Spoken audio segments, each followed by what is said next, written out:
Hey everybody, welcome to JLB Sports TV. I'm Justin Block, and today Liverpool triumphed over Everton in the Merseyside derby today, 2-0 at Goodison Park. Now the game kind of started off stale. There really wasn't much going until Jack Rodwell got sent off at about the 14th minute, and from then on it was all Liverpool. But for me, Rodwell sending off was completely wrong. That was not a red card at all. First of all, he won the ball against Luis Suarez, so I don't even think there was a foul there. But he did go in studs up, so I do see why the referee decided to call a foul. I guess if you're really being harsh, you can give him a yellow for having studs up, but in no way is that a red card at all. And from then on, it was really Liverpool's game to win. They had an opportunity later in the first half. Luis Suarez again went down in the box, but this time it was a legitimate foul. Phil Jagielka just went into Luis Suarez's back. Totally a rash, idiotic tackle. There's nothing in it. A deserved penalty, which Dirk Kuyt then went on to miss.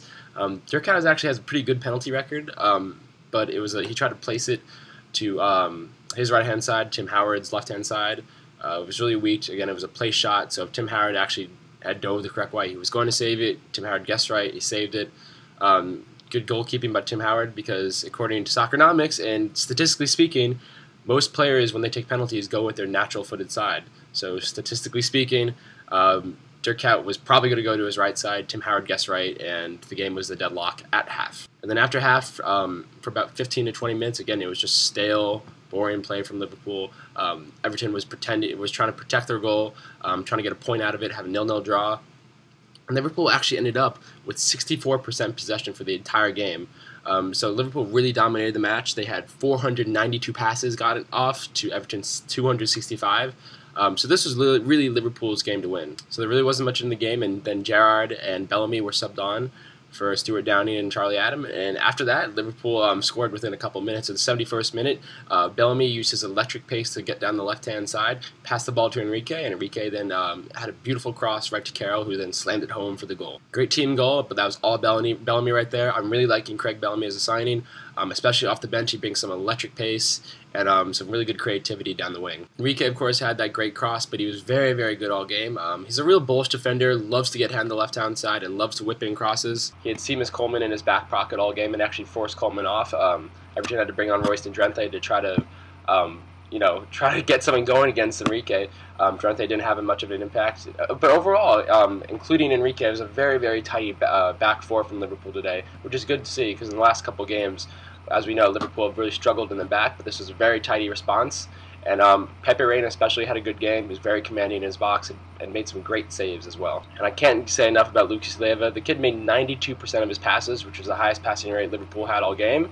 And you say, oh, well, he made 92% of his passes. Well, he didn't really pass the ball that much, right? Wrong. He had the most passes on the entire Liverpool side with 74. So Lucas Leiva had a just another outstanding game in midfield. I really can't say enough about him. It's just really incredible how much this kid has progressed to become a truly great central midfielder in the Premier League. And after the game, when I stepped out of my apartment, it was funny. The first person I saw when I hit the streets was a kid in an Everton jersey, and all I did was silently clap at him.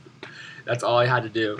I had to run some errands this morning. I can't tell you how many times people came up to me, tapped my back, and said, great victory, YNWA. So I'm living in New York City right now, but when you wear the shirt around, especially on a derby day, you will get noticed, and there's just Liverpool love even here in New York City. So looking to the next week, Liverpool has Manchester United at 7:45 in the morning stateside. Unfortunately, I will not be able to watch any of that game. I just got a job at a clothing retailer called Uniqlo. It's a Japanese clothing retailer. It's coming to the United States. It's kind of big here. Sadly, I have training from 8 to 12, I think, Saturday morning. So I'm actually going to miss the entire match. If you have any sites where you can actually watch full replays of games, please message me, leave some in the comments so that I could watch the Liverpool Man U game after I'm done with my training. I won't check Twitter. I won't check the internet. And I'll be really, really good to not check any score updates because I really, really want to watch this game. But we should talk about the lineup for next week already, given the performance here. It's a very important game for Liverpool. I think they're right now 5th in the table right now, and Manchester United is currently tied with Manchester City in the table. So this is a big game against the Manchester United side that's firing on all cylinders right now, even with the little hiccup in the Champions League earlier in the week. So with Gerrard now playing, I guess, a full 20 minutes, we all expect him to be back to full match fitness and to start against Manchester United next week. But where? Will he start Charlie Adams' deep line playmaking role, pairing up with Lucas in midfield, or will he return to try to, I guess, pair along with either Suarez or Carroll up front in his more traditional sort of in the hole role. If you ask me, over the past couple seasons, Steven Gerrard hasn't been as effective playing in, I guess, a Charlie Adam position, playing deeper in central midfield. He's been so much more effective up front, pairing with the striker. But that means that either Carroll would have to be benched. But I wouldn't support that. Carroll just scored. He had a decent game, I guess. It really wasn't much in the Liverpool attack until Bellamy and Gerrard came on. I guess you could say Luis Suarez was always starting, but that's what makes Luis Suarez great. Even when he's not having his best game, or creating goal after goal after goal, he's causing problems with his pace and his energy. So tell me, with the imminent return of Steven Gerrard, who loses their spot in the side? And also, do you think Greg Bellamy should be starting now? I personally don't think Greg Bellamy should be starting. I think he's an impact sub off the bench, and I really like him in that role. So that's all for today of JLB Sports TV. I'm Justin Block. Another great Liverpool victory today against a shitty other blue Everton. Give me your thoughts on the game, how you think Liverpool did, and give me your thoughts for next week against Manchester United as well. That's all for today, guys.